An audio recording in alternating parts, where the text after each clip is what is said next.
Yasas. Okay, this is one of those opinion pieces that I'm looking for answers. Well, I'm always looking for answers and comments from my listeners, but especially here. I have read many essays here on YouTube, and I don't know if most of you are aware what goes on in the process of me quote-unquote reading.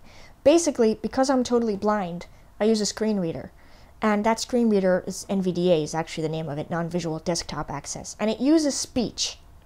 So what I'm actually doing is listening to the computer read to me, and I repeat what it's saying.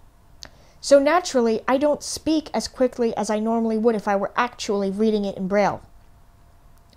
And I think that in some cases, this actually leads to the video taking up more time than it would ordinarily. And perhaps that's why there aren't many comments on my videos.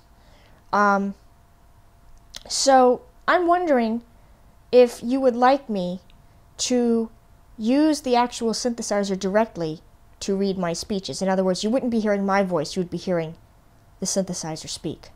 For those of you who are not familiar with this technology, please let me explain that it will not sound like this when it reads. Okay, the speech synthesizer that I'm going to use is very human sounding.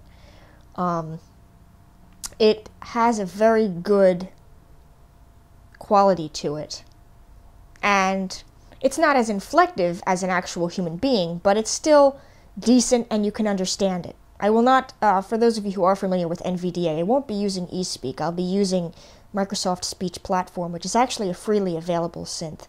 And it sounds pretty good. So, but if you'd like to hear my voice and you don't mind the fact that I speak a bit more slowly when I read my essays, let me know, one way or the other. Because I enjoy reading them, but I make a lot of mistakes, and of course there's the speed to it, so thanks.